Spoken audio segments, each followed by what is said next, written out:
Hi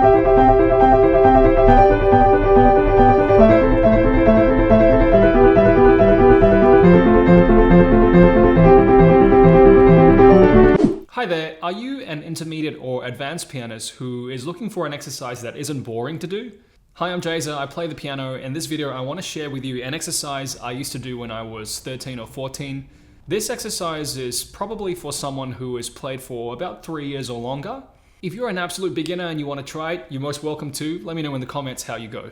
Before we get into this exercise, make sure you like and subscribe to this channel so you stay in touch with more of these free piano lessons and tutorials.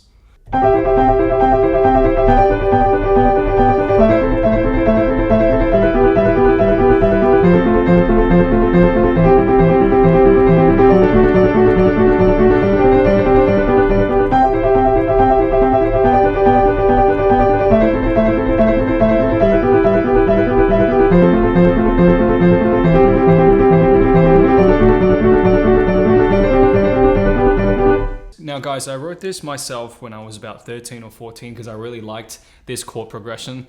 And when I was thinking about doing a video about this, I felt both excited and a bit embarrassed as well to share this with you because I think it maybe sounds a bit tacky now. But it's really good for warming up my fingers. As you can see, so many semiquavers there. So good for building that accuracy, dexterity, and control, right? Just before you start working on your other pieces. For this video to make sense, you probably need to know something about chords. So if you're not familiar with chords, just make sure you click on the cards above. I have other tutorials on chords before you move into this next bit. Guys, let's have a bit of a breakdown. So the chords that were used first were the C, okay, and then we have the G with the B on the bottom, and then we had A minor, and then we had E minor with the G on the bottom, and then we had F, and then C major with E on the bottom, and then D major with F sharp on the bottom, and then G sus, and then ending with G. And you just repeat the whole thing again.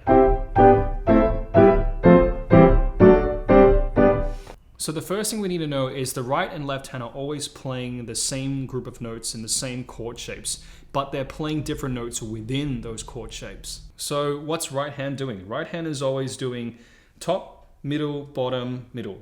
Dum, dum, dum, dum. Do it 4 times.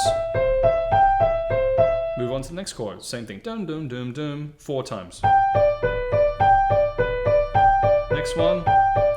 1, 2, 3, 4. 1, 2, 3, 4. 1, 2. So on and so forth. Now, what's left hand doing?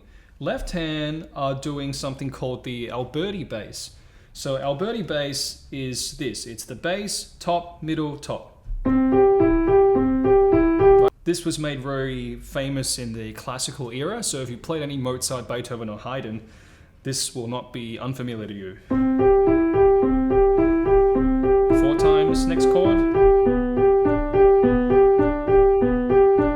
Next one. 1, 2, 3, 4. 1, 2, 3, 4. So on and so forth.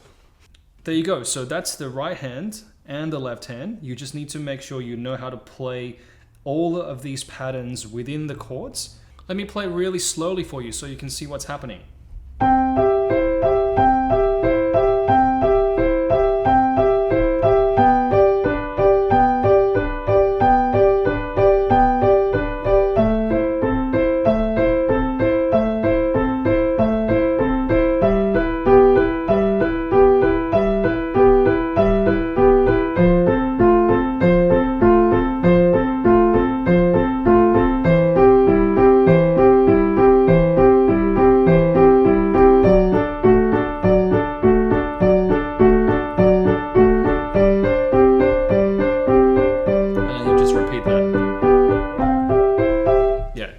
Keep repeating that. So awesome. Practice that.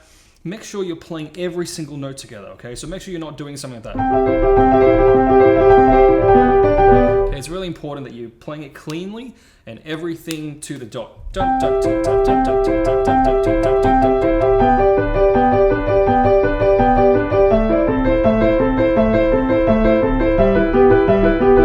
so on and so forth. So for the more advanced pianists, if you want a bit of a challenge, why not now do it in other keys? So you just did it in C major, let's move up to now D flat major.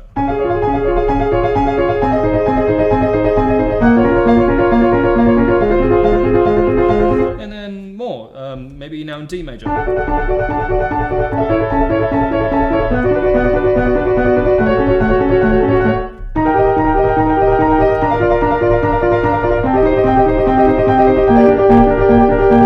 If you were to do it like this, it becomes not only a great exercise for your fingers, but a great exercise for your brain as well, because you're not having to think about sharps and flats and which ones are black keys, which ones are white keys. So a great exercise all around. And there you go, guys. This concludes the warm-up exercise I have for you intermediate and advanced pianists. Let me know in the comments, please, how you go, because I'm very curious to find out. Have a great day and catch you in the next video.